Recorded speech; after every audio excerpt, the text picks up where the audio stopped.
Jedini novinar iz lokalnih i regionalnih medija koji je dobio nagradu Regionalnog ekološkog centra za jugoistočnu Evropu za dugoročni doprinos popularizaciji zaštite životne sredine je Violeta Peštanac, koja je do pre mesec dana bila urednica jutarnjeg programa na Radio Pančevu.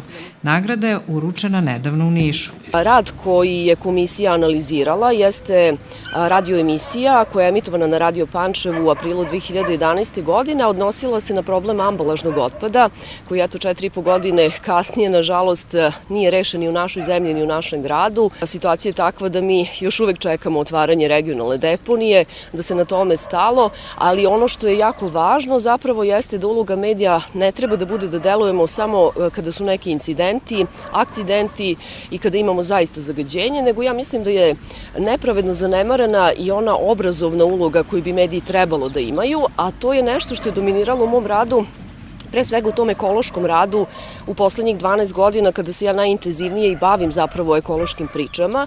Poslednjih 12 godina kao novinar Violeta Jovanov Peštanac je radila na RTS-u, pisala za Blic i Danas, a zaštitom životne sredine najviše se bavila na Radio Pančevu. Kako kaže, nagrada je prava podrška. Posebno mi znači pre svega zato što smo navikli da te nagrade, izuzetno vredne i značajne, uglavnom dobijaju kolegi iz nacionalnih medija, što se pokazalo i prilikom ove dodele nagrade, jer od 9 nagrađenih svi ostali su iz nacionalnih medija, jedino sam ja predstavnica jedne manje sredine, ako se za Pančevo može reći da je manja sredina, ali u svakom slučaju značajno je to što postoje organizacije i međunarodne agencije koje daju podršku novinarima.